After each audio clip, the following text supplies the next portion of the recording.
Enquanto os irmãos estavam louvando, antes de mais nada, bom dia, a paz do Senhor para quem eu não vi. Meu nome é Rodrigo e é uma honra para mim poder estar compartilhando a palavra de Deus com vocês mais uma vez. Eu me sinto muito honrado, glória a Deus. Enquanto o grupo de louvor louvava, eu lembrei de algo que eu presenciei uma vez. Estava numa vigília e no meio daquela vigília o pastor chamou um rapaz para subir ao púlpito. E esse rapaz, ele tinha uma certa deficiência, ele não conseguia andar direito, ele não mexia um dos braços e ele aparentava ter um retardo mental. Quando ele subiu, ele deu o testemunho dele e o testemunho dele já valeu, já foi fantástico. Mas no final do seu testemunho ele falou assim: o Senhor, Ele tem me usado nos louvores. E eu falei: nossa, que impressionante, porque aquele homem ainda era cego. E ele falou assim: nenhuma deficiência que eu tenho me impediu de louvar o Senhor. Nenhuma deficiência que eu tenho me impediu de entoar louvores a Deus. E ele falou que Deus tinha dado uma música para ele. Só que a música não era em português, era em inglês. E ele cantou aquela música. E foi maravilhoso. Por isso, não permita que absolutamente nada venha tirar o poder de Deus, de você louvar o nome dEle, engrandecer o nome dEle. Se você tem palmas, bata palmas ao Senhor. Se você tem boca, glorifique o nome do Senhor, exalte o nome dEle. Porque Ele é santo, Ele é digno de toda a honra, toda a glória e todo o louvor. Amém? Amém, irmãos? Glória a Deus. Eu lembrei disso e queria compartilhar com vocês. É muito difícil, nos dias que estamos vivendo, guerras, novamente rumores de guerras, novamente aflições sobre o mundo, novamente o mundo um caos. É muito difícil nós não buscarmos uma palavra escatológica frente a tudo isso que está acontecendo. O que é uma palavra escatológica? Uma palavra escatológica é uma palavra que se remete ao fim. É uma palavra que nos diz como seria quando tudo isso acabasse, quando a palavra do Senhor se consumasse. E é muito difícil nós não nos inclinarmos. Tem tanta gente falando hoje tanta coisa. O Apocalipse, a coisa está acontecendo. E calma, irmãos, calma. Eu acredito que sim. Eu acredito que nós estamos vivendo o princípio das dores. Eu acredito que toda essa manifestação mundial que está acontecendo aponta sim para a volta de Cristo. Mas muito mais do que nós sabermos como serão os sinais, e muito mais do que nós sabermos quando tudo isso vai acontecer, é como nós devemos nos posicionar frente a esse cenário. Como deve estar o nosso coração frente a tudo isso que nós estamos vendo. Se nós estamos nos desesperando, pode ser um sinal de que a gente precise ler um pouco mais a Bíblia. Porque desde Gênesis, Deus guarda o seu povo. Em todas as tribulações que foram enviadas nesta terra, Deus guardou aquele que crê. Então nós não podemos perder a esperança. Nós devemos guardar os nossos olhos na verdade. Guardar os nossos olhos naquele que é poderoso para cumprir todas as coisas. E nos envolver cada vez menos com aquele que fala contrário à palavra de Deus, e nos envolver cada vez mais. Amém? Porque essa não é uma dúvida só nossa. Não fomos, antes de eu entrar na palavra, eu gostaria de lê-la. Hoje nós vamos compartilhar Mateus no capítulo 25. A parábola das 10 virgens. É uma palavra que particularmente eu amo, porque eu acho que ela tem tudo a ver com a gente.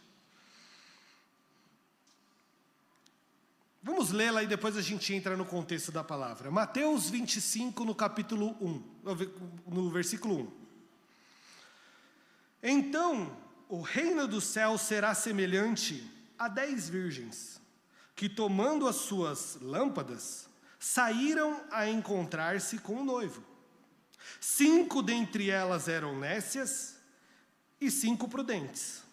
As nécias, ao tomarem as suas lâmpadas, não levaram azeite consigo. No entanto, as prudentes, além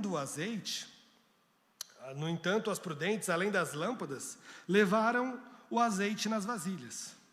E tardando o noivo, foram tomadas de um sono e adormeceram.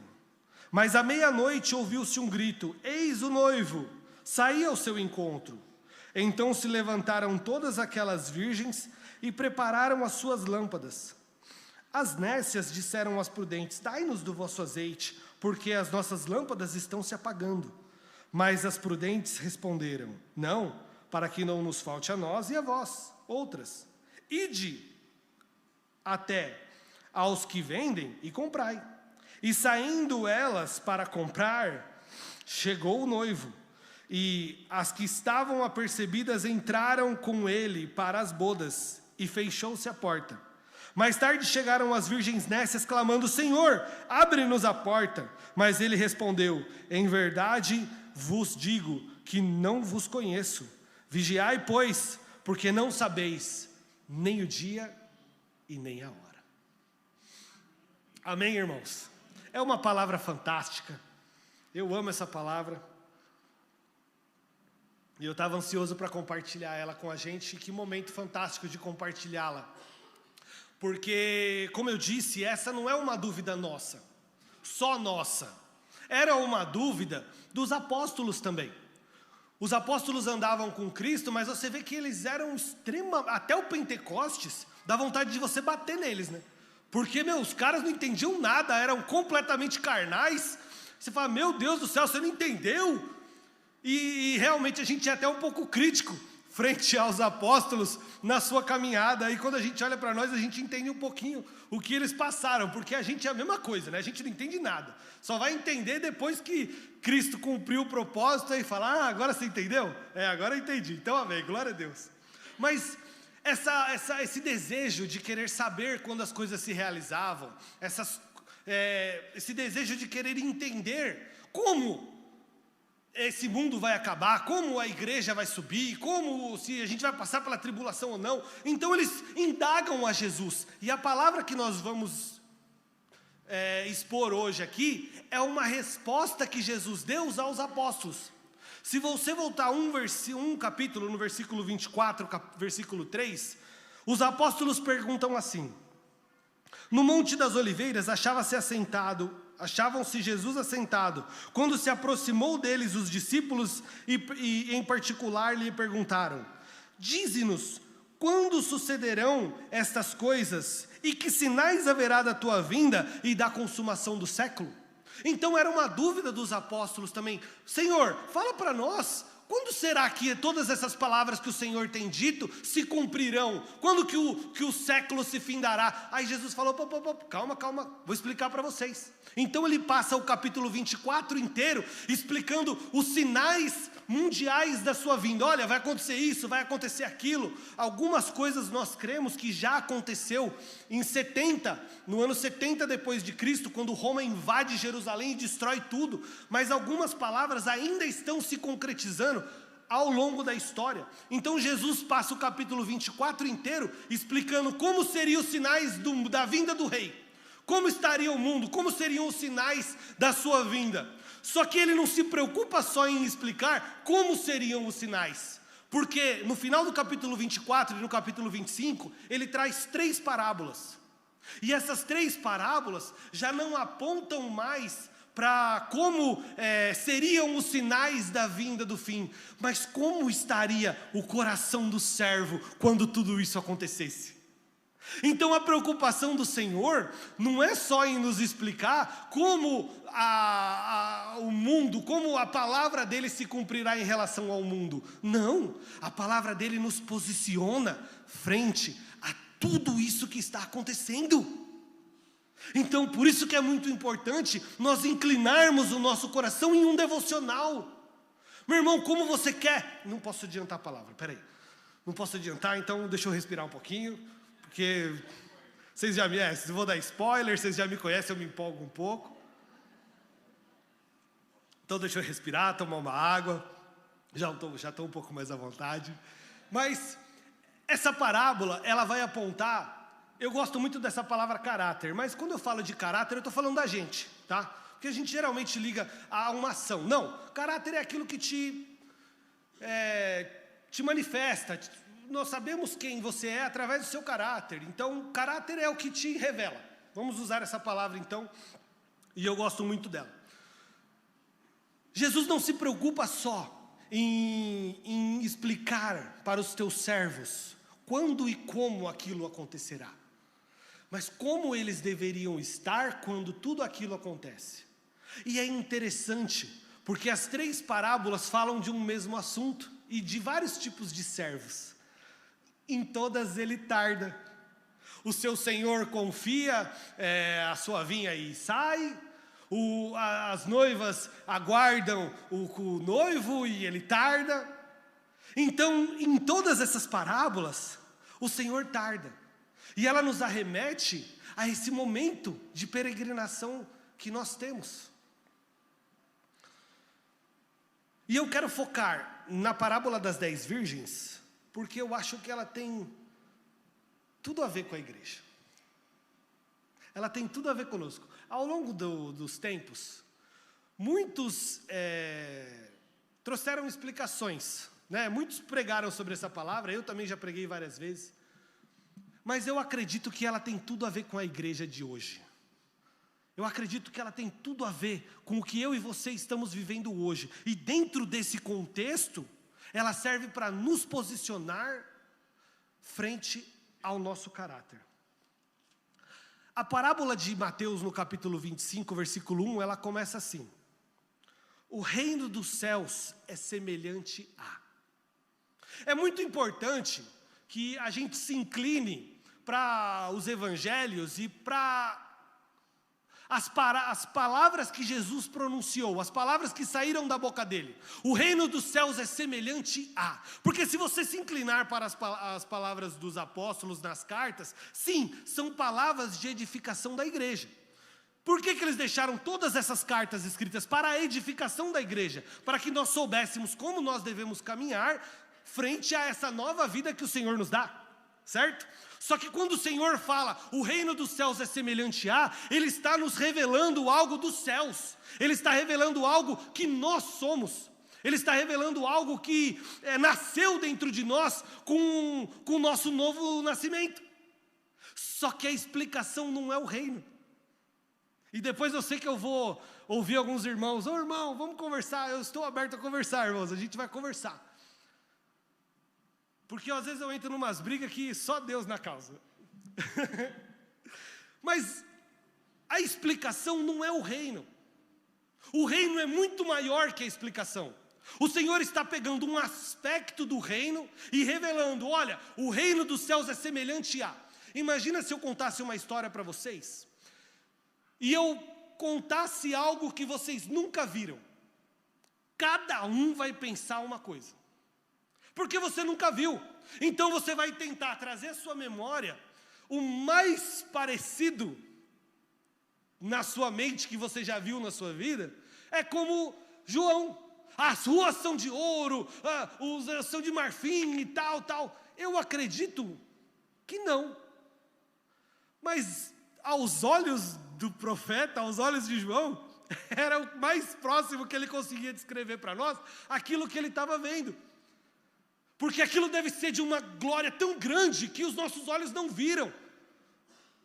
Nós não conseguimos imaginar o que o Senhor tem guardado para cada um de nós. É isso que a palavra dele fala. Então, quando o Senhor traz uma revelação do reino dos céus, Ele tenta trazer a nossa imagem, a nossa memória, uma imagem de como será. Mas não é, o reino não é a explicação. Eu e você estamos inseridos no reino, mas nós não somos o reino. A igreja está inserida no reino, mas a igreja não é o reino. O reino é algo gigantesco. E no aspecto que o Senhor está falando, da resposta dos apóstolos frente à pergunta que eles fizeram, uma resposta escatológica, frente ao fim, frente ao caráter do homem, quando tudo isso acontecer, ele está falando: olha, o reino do céu se manifesta de tal maneira. Então nós erramos quando nós pegamos um aspecto isolado do reino e falamos, Deus é assim. Não, meu irmão, abra a sua mente, abra o seu coração. Muitos vieram ao longo da história explicando, igual eu tenho um primo que uma vez me questionou, você está fazendo teologia? É um absurdo estudar Deus. Quem estuda Deus? Eu falei assim, muito mais do que estudar a Deus, é estudar a maneira como nós temos enxergado Deus até aqui. Porque muitos dedicaram a sua vida a tentar explicar, a tentar trazer uma direção, e é por isso que nós estamos aqui hoje. Porque nós seguimos a direção desses homens que dedicaram a sua vida. Só que o reino é muito maior do que nós podemos imaginar. E nós erramos quando nós tentamos colocar Deus numa caixa. Deus não cabe numa caixa.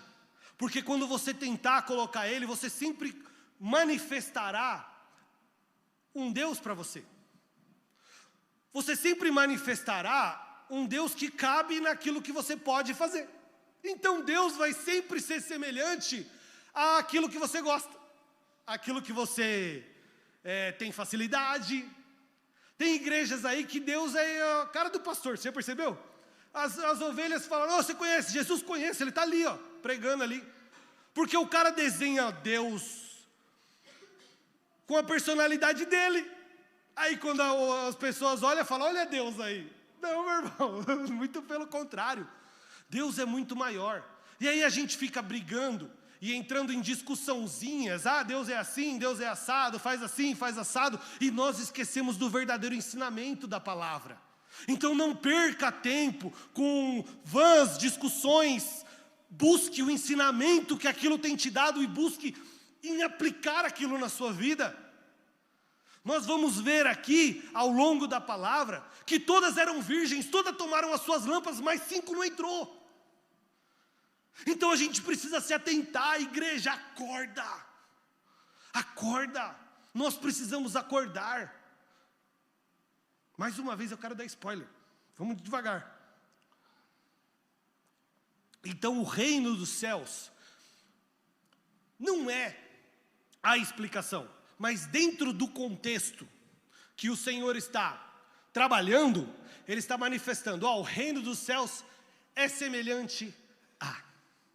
E notem, e aqui uma dica, quando o Senhor está tratando de nós, Ele não está tratando do reino físico.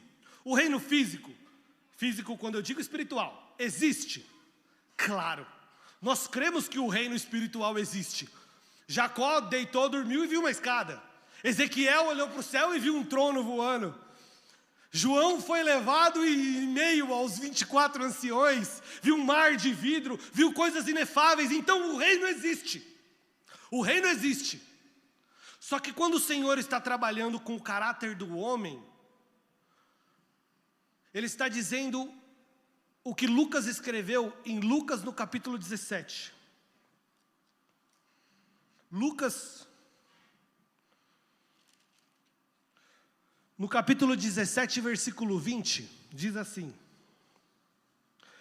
interrogado pelos fariseus sobre quando viria o reino, Jesus lhe respondeu: não vem o reino visível ou aparente, nem dirão ei-lo ali ou ei-lo lá, porque o reino de Deus se manifesta dentro de vós. O que ele quis dizer com isso?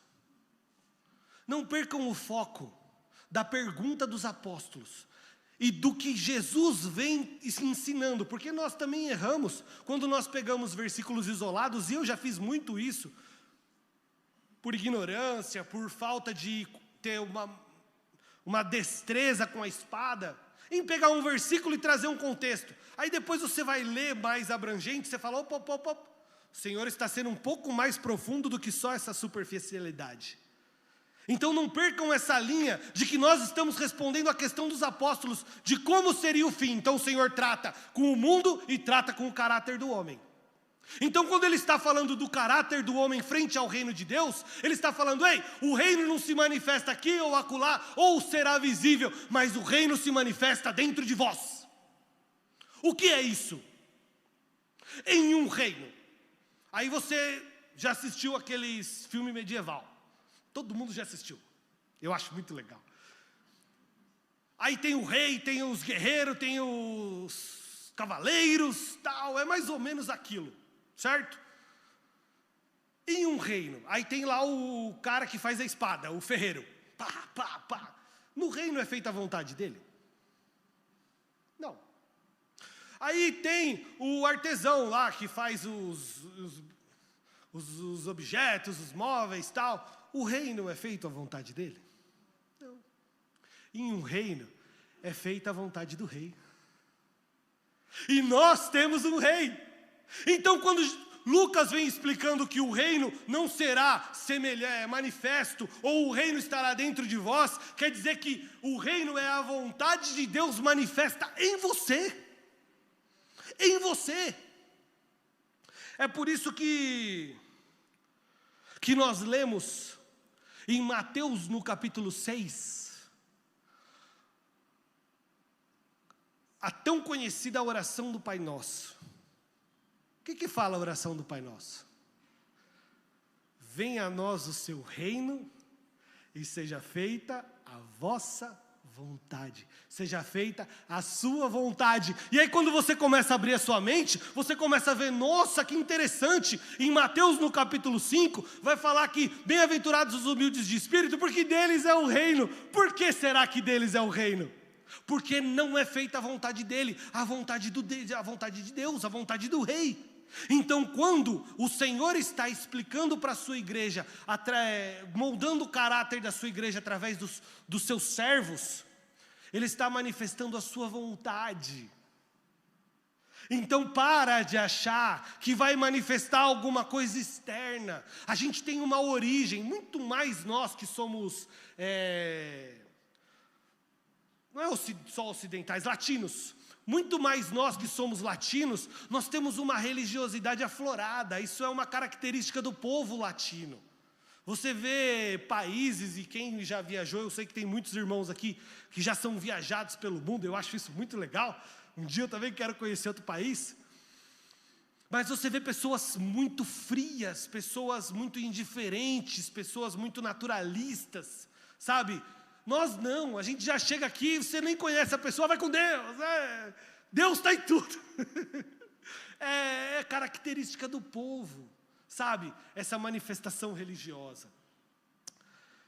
Então nós precisamos entender que existe uma vontade, e essa vontade precisa ser manifesta em nós. Como eu perdi o raciocínio aqui, como nós estávamos dizendo, por sermos religiosos por natureza, a gente tem um misticismo, né, dentro de nós, algo que eu acredito na manifestação de Deus. Infelizmente eu tenho encontrado até jovens que não acreditam mais no poder de Deus, não acreditam mais na manifestação de Deus, sabe? Não acreditam nos dons. E eu fico muito triste, porque eu tive uma filha curada na UTI. Pelo poder de Deus, a Nádia morreu e Deus ressuscitou ela na UTI, porque Ele queria me chamar a atenção para algo maior do que Ele estava fazendo na minha vida. Então eu acredito no poder de Deus, eu acredito que coisas inexplicáveis aconteçam, mas eu também acredito que a igreja precisa moldar o seu caráter frente à palavra de Deus. Nós não podemos ser indiferentes ou botar a culpa tudo no demônio. Ô irmão, o demônio pegou seu cartão de crédito e acabou com a sua conta? Vamos lá, vamos ser um pouco verdadeiro. Comprei mesmo, irmão, me perdoa, me enrolei, vamos lá, vamos dar bom testemunho, vamos se arrepender. Então eu acredito na manifestação e no poder de Deus, mas eu também acredito que nós precisamos nos posicionar, e esse tipo de palavra vem justamente para nos posicionar frente ao quê? Frente à vontade de Deus nas nossas vidas. Amém, irmãos? Amém? Glória a Deus. Por que eu tomo água, né? Bom,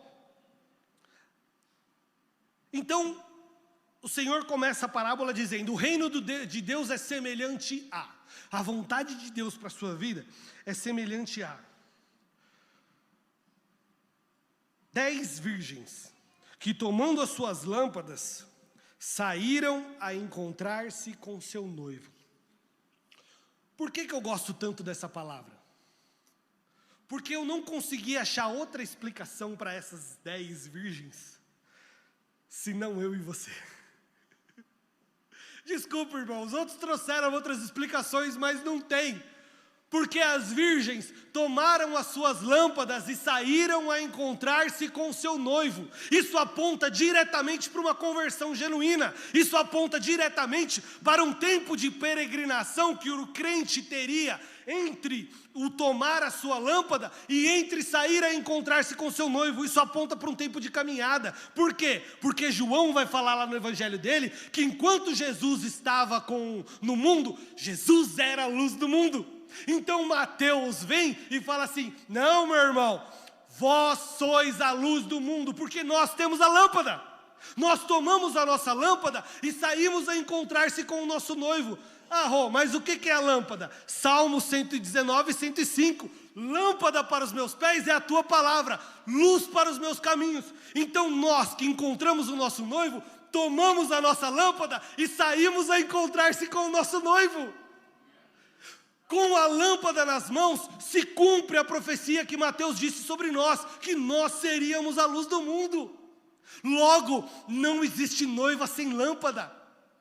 E o Senhor não nos chamou para andar no escuro, o Senhor não nos chamou para andar em trevas. Então, se nós estamos em trevas, que valor nós estamos dando para a nossa lâmpada? Porque você não vai chegar ao encontro do seu noivo se você não levar sua lâmpada. Às 10, e não se atente aqui a número, porque a gente vai falar sobre 10, a gente vai falar sobre 5, não se atente a números. O Senhor está classificando pessoas aqui. O Senhor está separando caráteres, separando pessoas aqui. Ele está nos dizendo o caráter do cristão frente aos últimos dias. Então não tem noiva sem lâmpada. O Senhor faz uma associação aqui ao casamento judaico. Eu não vou entrar nessa questão, porque eu quero ficar só na palavra. Mas não tem noiva sem lâmpada. Nós tomamos a nossa lâmpada e saímos a encontrar-se com seu noivo. Mas eu não concordo com a Bíblia. Eu não acho que a Bíblia é a palavra de Deus. Então você não está caminhando para o seu noivo. Está caminhando para qualquer um, menos para o noivo. Você está caminhando para qualquer um. Mas eu estou em trevas. Está muito difícil. Acende a sua lâmpada. Pegue a sua lâmpada. Mas eu brilho. Sabe aqueles irmãos que acham que brilha naturalmente? Vai em paz, irmão. Glória. Vai em paz. Vai brilhar no inferno. Porque, meu irmão, estávamos sendo conduzidos para uma vida de perdição, para uma vida entregue ao desejo. Eu estou estudando sobre livre-arbítrio. Ainda não cheguei numa conclusão. Mas nós éramos escravos dos nossos desejos e das nossas vontades. Que livre-arbítrio é esse? Eu tenho livre-arbítrio. Meu irmão, se largar a gente se amarra em qualquer desejo, em qualquer pecado. Nós éramos escravos do nosso pecado, mas o Senhor veio nos trazer vida e vida em abundância. Hoje o crente tem o livre-arbítrio. Hoje nós que cremos no Senhor Jesus, nós temos o direito de escolha, porque nós temos um poderoso para nos libertar do nosso desejo. Filhinhos, não pequeis, mas se pecardes, tem um advogado fiel junto ao Pai. Ele tem o poder de nos libertar. Romanos no capítulo 6, agora nós não somos escravos do pecado. Então nós não somos mais escravos. Nós temos o livre-arbítrio, o mundo não. O mundo continua escravo. E eu sei que depois eu vou discutir com alguns sobre isso aqui. Já tem até alguns me olhando, mas glória a Deus, né? Louvado seja o nome do Senhor. Como eu disse, eu não cheguei numa conclusão ainda. Então nós somos essas virgens. Nós tomamos as nossas lâmpadas e nós saímos a encontrar com o nosso noivo. Só que é muito difícil falar isso. Não é suficiente. É muito difícil falar isso, por quê?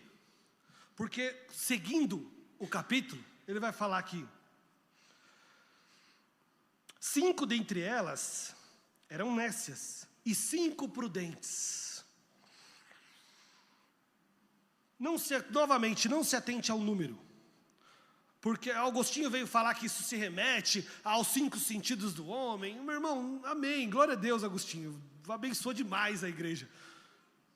Mas não se atente ao número, porque se o Senhor está separando, classificando as prudentes das loucas. Todas tinham a lâmpada. Todas saíram a encontrar-se com seu noivo. Mas o que diferenciava uma da outra? Elas não levaram azeite. As loucas não levaram o azeite. Então isso me arremete ao quê? Desculpa, irmão, se a palavra nos confronta. Ela me confronta também. Teve momentos que eu guardei minha lâmpada e eu não queria nem olhar para ela. Teve momentos na minha caminhada com Deus que eu passei por decepções tão grandes, que eu falei, Senhor, é isso mesmo que o Senhor quer de mim? Por isso que eu estou aqui hoje, porque foi Ele que me convenceu, não foi homem nenhum. E se não fosse pela misericórdia dEle, eu também não estaria. Porque não é difícil a caminhada, a palavra nos confronta. E me desculpa, irmãos, se você teve um encontro verdadeiro, um encontro genuíno, mas não seguiu Jesus, não valeu de nada. O jovem rico teve um encontro com Deus.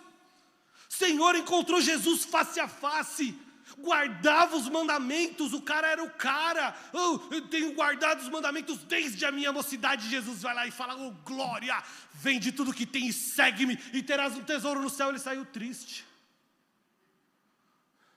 Ele saiu triste. Meu irmão, ele estava com a luz do mundo diante dos seus olhos e ele saiu triste. Porque só o teu encontro não adianta.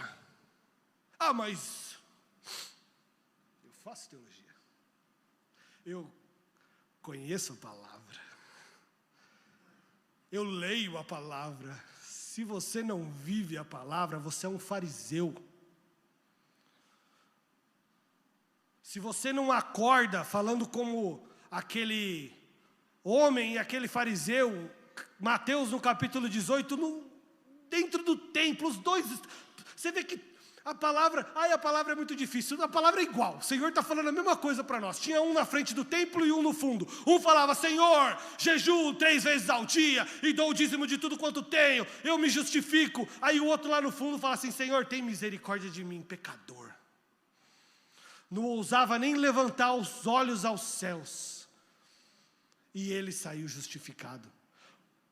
Porque não adianta nós pegarmos a espada para falar, eu sou mais forte, eu sou o cara, eu estou sobre vocês, mas tem um que está muito mais acima de nós, e não adianta em nada, meu irmão. Quando ele olha de lá de cima, está todo mundo igual.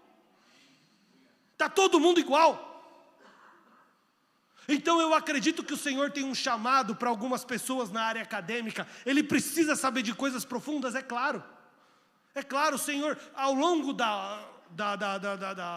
das eras, o Senhor usou muitas pessoas cultas. O Senhor usou muitas pessoas ensinadas para manifestar a sua igreja, para ensinar a sua igreja. Então eu acredito que haverão pessoas destinadas para essa finalidade. Mas se você estudar só para querer ser maior que seu irmão, você tem a lâmpada? Parece que você está caminhando para o seu noivo? Me desculpa, irmão. Me desculpa. Mas você cai na seleção das loucas. Você cai na seleção das loucas. Por quê? O que difere a louca da prudente? Elas levaram azeite. E aqui é o tema. É o tema que a gente vai discutir hoje. As prudentes levaram o azeite consigo. Além das lâmpadas, além da caminhada com o noivo, levaram o azeite. As loucas não. As loucas viveram loucamente. Ah, se a igreja não faz o que eu quero, eu saio. Se o irmão não me considera maior que ele, eu mato. Irmão, é um direito seu. Só que não pense que você vai alcançar o reino sendo soberbo, não vai. Porque o Senhor está aqui para tratar tanto com aquele que é, quanto com aquele que não é. O Senhor está aqui para tratar com todo mundo. E eu acredito que todo mundo aqui tem algo que sai ardendo no coração quando a gente ouve uma palavra de Deus. Independente de quem você seja, do que você faça, de quem você é, o Senhor trata com o seu povo. E por que nós temos que levar o azeite? Por que nós temos que levar o azeite? Isso vem uma ordenança do Senhor desde lá de trás, desde o Velho Testamento. Obrigado, bênção. Isso é uma ordenança que o Senhor deu para nós desde quando Ele constituiu o tabernáculo lá atrás com Moisés. Vem comigo em Êxodo. Êxodo capítulo 30 primeiro. Porque lá atrás existiam dois tipos de óleos, dois tipos de azeite. O azeite da unção e o azeite da lâmpada. Eu só vou ler um versículo, o versículo 33, no capítulo 30 de Êxodo, para a gente economizar tempo. Mas o óleo da unção, Moisés começa a preparar esse óleo da unção lá no versículo 22. E no versículo 23, no versículo 33, ele vai falar assim: qualquer que compuser óleo igual a este, ou dele puser sobre um estranho, será eliminado da congregação. Então existiam dois tipos de óleo lá atrás no Velho Testamento. O óleo da unção, feito pelo sumo sacerdote para ungir os sacerdotes e as coisas sagradas. E existia o óleo da lâmpada. Ai daquele que reproduzisse o óleo da unção e derramasse. Por isso que a gente não toma glória para si. Por isso que você vê um pecado mortal, é alguém chegar e falar: não, agora eu abri uma igreja, agora eu sou um pastor, mas espera aí, você veio da onde? Não, eu decidi. Igual o Henrique Cristo, né? Eu percebi que eu estava orando para mim mesmo e eu descobri que eu sou Jesus.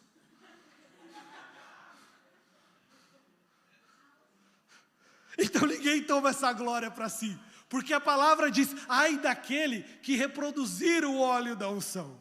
Só que se você voltar no capítulo 27, versículo 20, diz assim: ordenai aos filhos de Israel que tragam azeite puro de oliva batido para o candelabro, para que haja lâmpada acesa continuamente na tenda da congregação, fora do véu que está diante do testemunho. Arão e seus filhos o conservarão em ordem, desde a tarde até pela manhã, perante o Senhor. Estatuto perpétuo será esse a favor dos filhos de Israel pelas suas gerações. Eu tenho discutido com um rapaz lá na empresa, que ele é inteligente, o cara é inteligente. Só que ele quer trazer o judaísmo para dentro do cristianismo. E eu estou tentando mostrar para ele que não é assim, mas está difícil. Mas se Deus der graça, eu consigo. Eu acredito que tudo isso, todas essas ordenanças sacerdotais, todas essas ordenanças de culto que se manifestavam no Velho Testamento, não se acabaram, mas elas se manifestam hoje em nós espiritualmente, através de Cristo Jesus. Por isso que não é você: eu vou para a igreja para buscar uma bênção. Isso não é bíblico. Isso não é bíblico, irmão. Você vai sair daqui com uma bênção porque Deus é misericordioso. Mas você vem aqui oferecer a sua oferta de louvor, oferecer a sua oferta de graça. Você vem aqui oferecer e não tomar. Você vem prestar culto a Deus. Por isso que quem não entendeu essa palavra prestar culto: hoje eu não quero ir na igreja porque eu não quero, estou precisando de nada. Mas não é questão de precisar ou não. Você vem prestar o seu culto ao Senhor dos Exércitos. Então, esse azeite era uma oferta que o povo trazia, por isso que ele cabe a você, e por isso que ele é caráter de classificação. Por isso lá na frente Jesus vai falar: eis que as virgens tomaram as suas lâmpadas e saíram a encontrar-se com seu noivo, só que 5 eram loucas porque não levaram o azeite. Ah, Senhor, mas o azeite é seu. Não, eu ordenei lá atrás, tragam o azeite para a lâmpada. O azeite partia do crente. O azeite partia daquele que crê. O azeite parte das nossas vidas. Olha que curiosidade interessante que eu achei por acaso. Primeiro livro do profeta Samuel.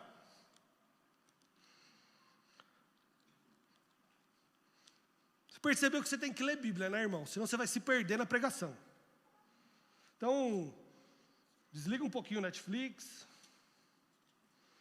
No primeiro livro do profeta Samuel, no capítulo 3, Samuel ainda é uma criança.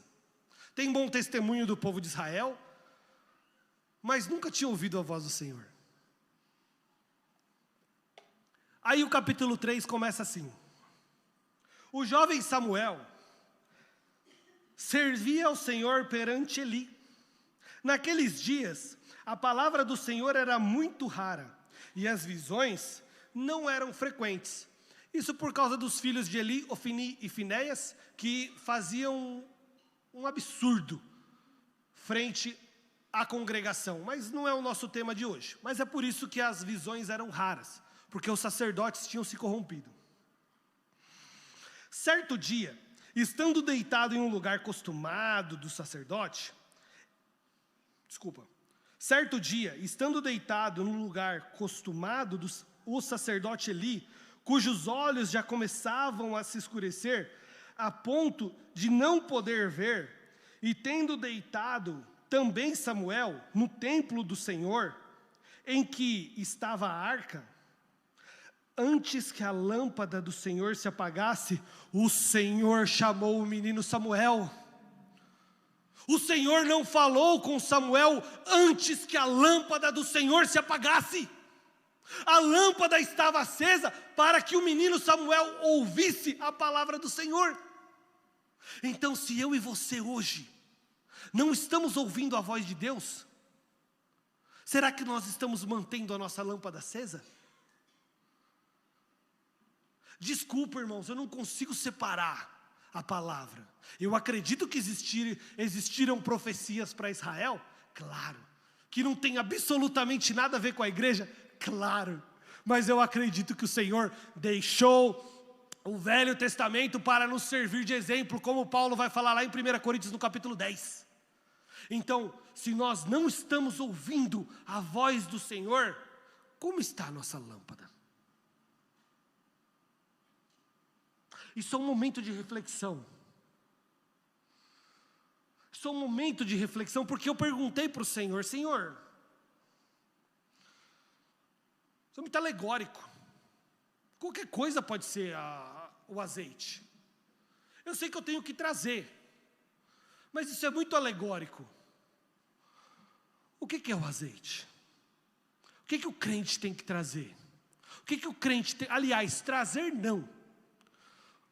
Recapitulando, essa palavra Deus está descrevendo o caráter do homem frente a como ele deveria estar nos dias do fim, e remete à caminhada dele, porque nas três palavras que ele, nas três parábolas que ele manifesta, dentro desse contexto, todas o noivo tardou. Parece que ele está demorando, não parece?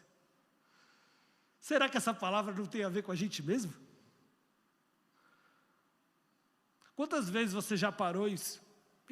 Eu acredito que só um crente de verdade vai meditar sobre isso. Nossa, Senhor, como eu queria que o Senhor voltasse. Como eu queria que toda essa tribulação acabasse. Como eu queria ir para a glória. Aí a gente entende por que tem tanto ministério tentando levar o homem ao prazer pessoal, satisfação profissional, para tirar os olhos da glória. A gente vai falar um pouquinho mais lá na frente, porque todas dormiram. Só que eu perguntei para o Senhor, Senhor, o que é o azeite? O que a gente tem que manifestar ao longo da nossa caminhada, para que a gente mantenha a nossa lâmpada acesa? Aí o Senhor me levou numa carta do apóstolo Paulo à igreja de Tessalonicenses.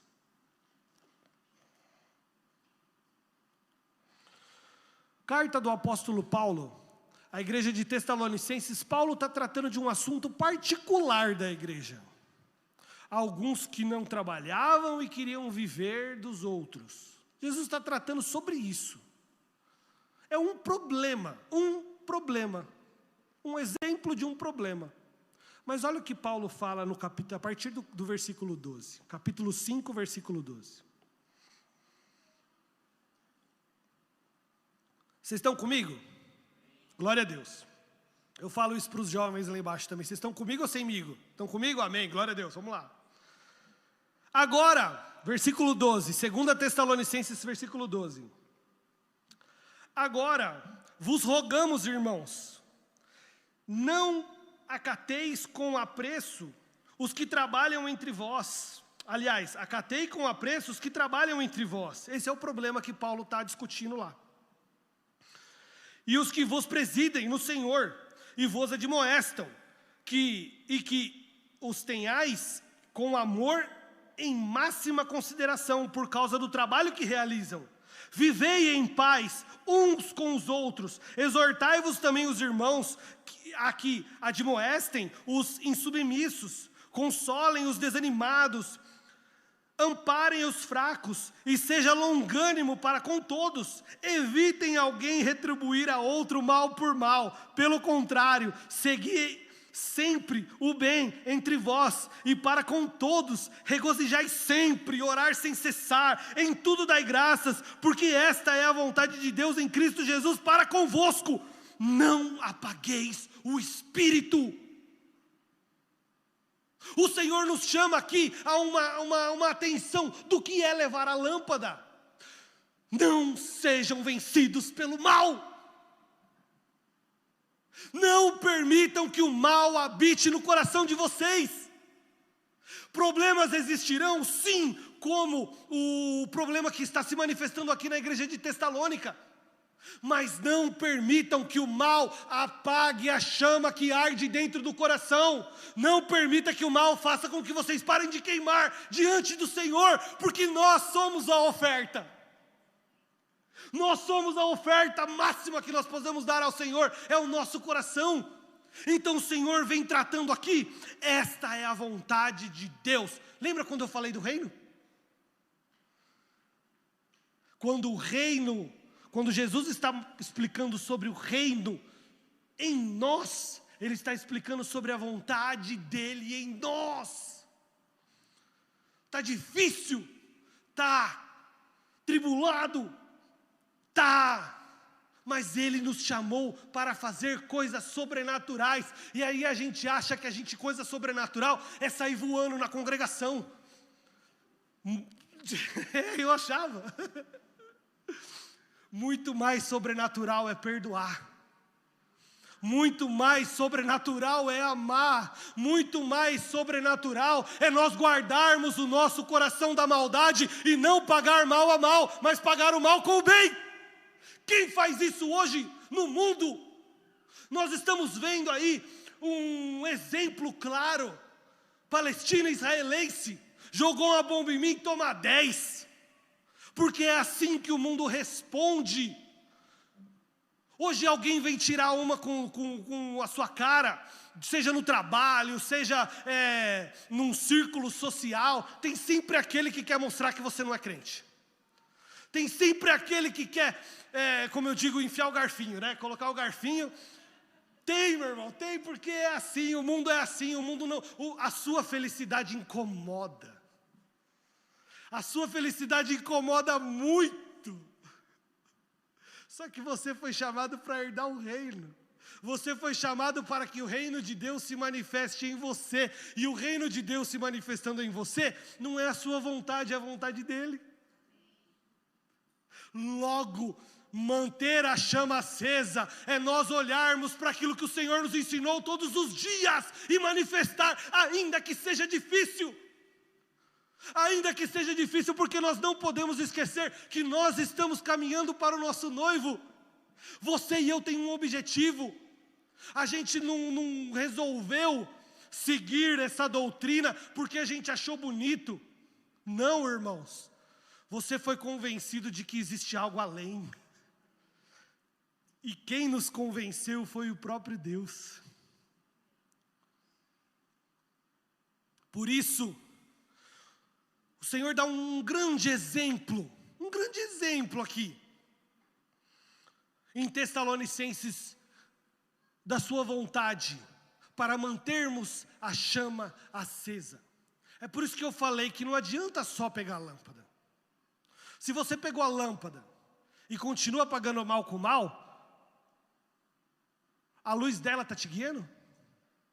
Se você pegou a sua lâmpada e continua permitindo que desejos pessoais te direcionem, você tomou a sua lâmpada. Meu irmão, eu vou falar aqui toda vez que me derem uma oportunidade. Nós não fomos chamados para ser reconhecidos, nós fomos chamados para louvar o Rei dos Reis e os Deus dos deuses. Não é porque a sua vontade pessoal não deu certo que você vai largar tudo, porque não foi para isso que você foi chamado. Você foi chamado para andar sobre as águas, para ver a glória, para ser acordado de noite. Ei, aí você olha para mim e fala, quê? Aí ela vira e fala, não te chamei? Vai dormir. Aí você deita para dormir de novo, aí você fala de novo, ela fala, eu vou te dar um tabefe. Aí pela terceira vez a dela vira para você e fala, porque a mulher sabe edifica o seu lar? A prudente com as suas palavras destrói? Ela vira para você e fala, eu acho que é Deus que está querendo falar com você. Dobra teu joelho e ouve. Oh, glória. Meu irmão, quantas aflições estão tentando apagar a nossa luz. E como nós temos perdido o foco. Estamos caminhando para o nosso noivo. Nada pode nos tirar a lâmpada diante dos nossos olhos e a manifestação do ensinamento da lâmpada como o azeite que nos faz queimar. Rô, e por que eu tenho que fazer tudo isso? Por que eu tenho que guardar? Por que eu tenho que levar o azeite? Já não basta eu ter largado tudo que eu guardei? Não basta. Não basta. Porque no capítulo 25, ele continua.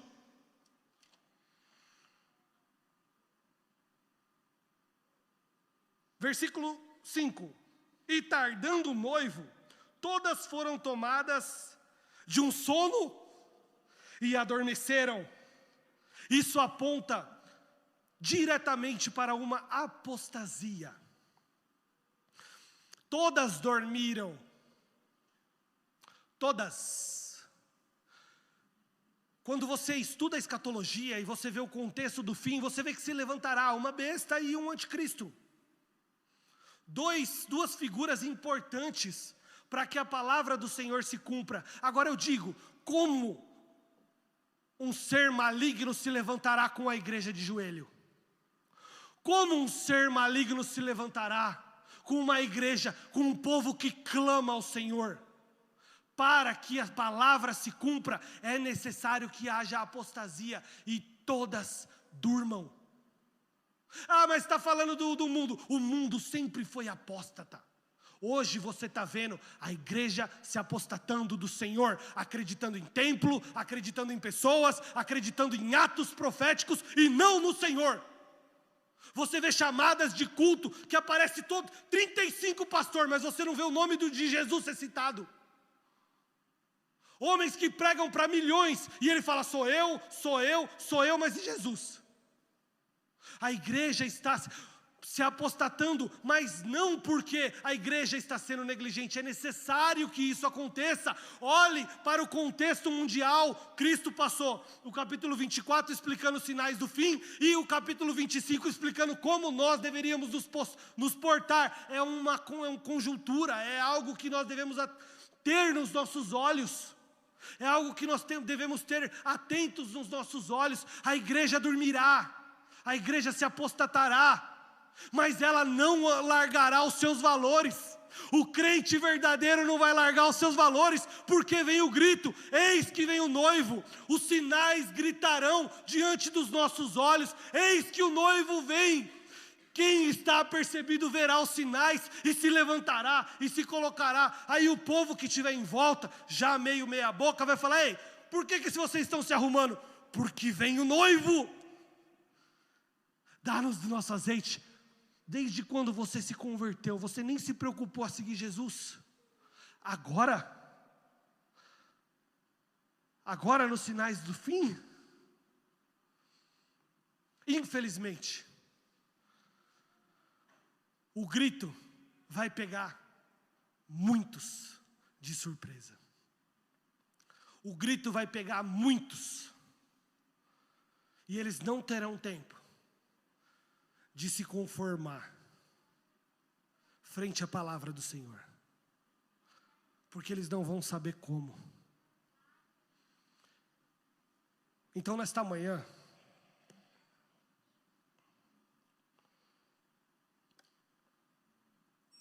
eu gostaria de te convidar a fazer uma reflexão.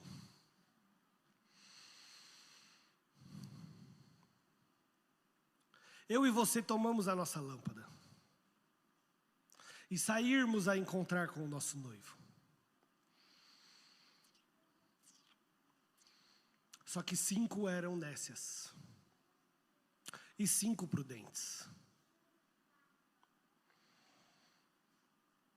O que nós estamos fazendo com a nossa vida espiritual? O que vai precisar acontecer para que a gente acorde e comece a manifestar o que a palavra tem nos ensinado? O que vai precisar acontecer para que nós sejamos verdadeiramente a luz do mundo e o sal da terra? Porque tudo já nos foi dado. Vamos nos colocar de pé?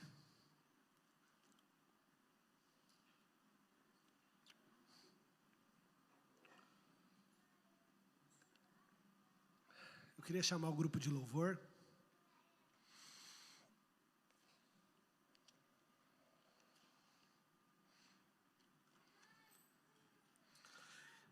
E eu queria que essa palavra para você fosse um chamado de atenção. Eu queria que essa palavra fosse uma palavra de posicionamento. Os sinais estão aí. Talvez você seja cético. Talvez você seja descrente. Não, eu acho que não é nada a ver, isso aí acontece, sempre aconteceu. Isso não é cumprimento de palavra. Mas o Senhor nos ensina, além de olhar para o mundo, olhar para dentro dos nossos próprios corações. Não se sinta julgado pelo azeite estar baixo. Como aconteceu nos dias de Samuel, acontece conosco hoje também. A palavra do Senhor é muito rara, porque todo mundo está buscando qualquer outra coisa menos Deus. Só que a gente não pode permitir que esses acontecimentos mundanos, situações passageiras, apaguem a luz que o Senhor colocou dentro do nosso coração. Porque Pedro vai deixar escrito, irmãos, que essas tribulações são pequenas e passageiras e não se comparam à glória que virá.